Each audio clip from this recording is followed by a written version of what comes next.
ঢাকের কাঠিতে পড়তে না পড়তেই আনন্দে মেতে উঠেছে শহর শিলচর।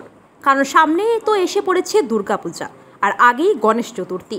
আর গণেশ চতুর্থীকে ঘিরে সাজো সাজো রূপ গোটা শহর জুড়ে।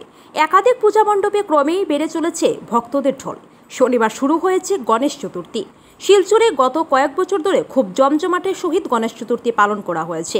এবারও পিছিয়ে নেই বিভিন্ন পূজা কমিটি। শনিবার থেকে 3 দিন ব্যাপী মঙ্গলমূর্তি গণেশ পুজো করার সাথে পূজা কমিটিগুলো রাস্তায় বৈদ্যুতিক আলোয় শহরকে ভাসিয়ে দিয়েছে। সেই সাথে বিশাল আকারের মণ্ডপে বড় অঙ্কের অর্থও খরচ করেছেন। বিশেষ করে এই আলো শিলচর শহরকে নতুন করে আনন্দিত করেছে। পূজা মণ্ডপগুলোতে বিভিন্ন অনুষ্ঠানের আয়োজন করা হয়েছে। শনিবার থেকে জাঁকজমকভাবে পুজো শুরু হয়েছে এবং মণ্ডপে মণ্ডপে একে একে প্রচুর ভক্তদের ঢল নেমেছে। শিলচরের সোনাই রোড, রাঙ্গিরখাড়ি, সঞ্জয় মার্কেট সহ বিভিন্ন মণ্ডপে চলছে গণেশের আরাধনা। উৎসবকে ঘিরে হিন্দু ধর্মাবলম্বী জনগণ আনন্দে মাতোয়ারা হয়ে উঠেছেন। এখানে আমাদের বরাকবেলি, আমাদের শিলচরে আছে লোকাল। আজকে কালকে আমাদের রোববার দিন করিমগঞ্জ থেকে আমাদের এই পার্টিসিপেন্ট আসবে, ওরা করিমগঞ্জ থেকে। আমাদের এখানে একটা পরম্পরা আছে, আমাদের এই বরাকবেলি যেহেতু ত্রিধারা নাম, ত্রিধারা মানে কি আমরা জানেন? বরাকবেলিতে 3টা ডিস্ট্রিক্ট আছে, শিলচর, হাইলাকান্দি, করিমগঞ্জ।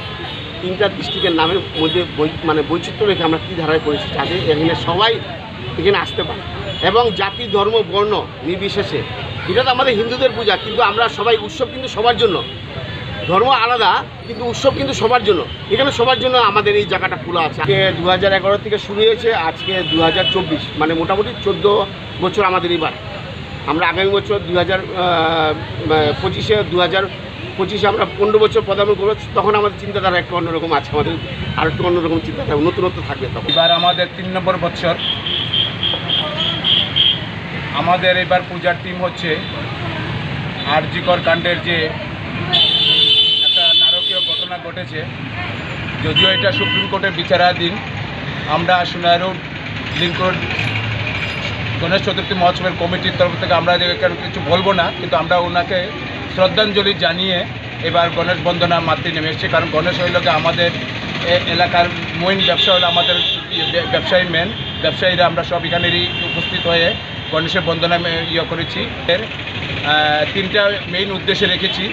একটা হইল কি আমাদের এখান থেকে কচি কাচারা বাচ্চাদের একদম মানে গ্রাউন্ড লেভেল থেকে ওদেরকে তুলে ধরে ওদের এই এলাকার সামনে একটা নিজেদের প্রতিভা তুলে ধরা। দ্বিতীয়ত নাচ আছে, নাচেরও নৃত্যমে যে বিভিন্ন ধরনের কলা আছে, সেই কলাগুলো ফুটিয়ে তোলা।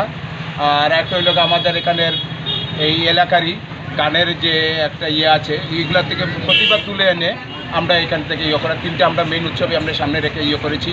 আমাদের একটা 3 দিন পূজা চলবে। 3 দিনে মহাপ্রসাদ বিতরণ হবে এবং সন্ধ্যারতি চলবে। সন্ধ্যারতি আমাদের বিভিন্ন ধরনের কার্যসূচি আছে।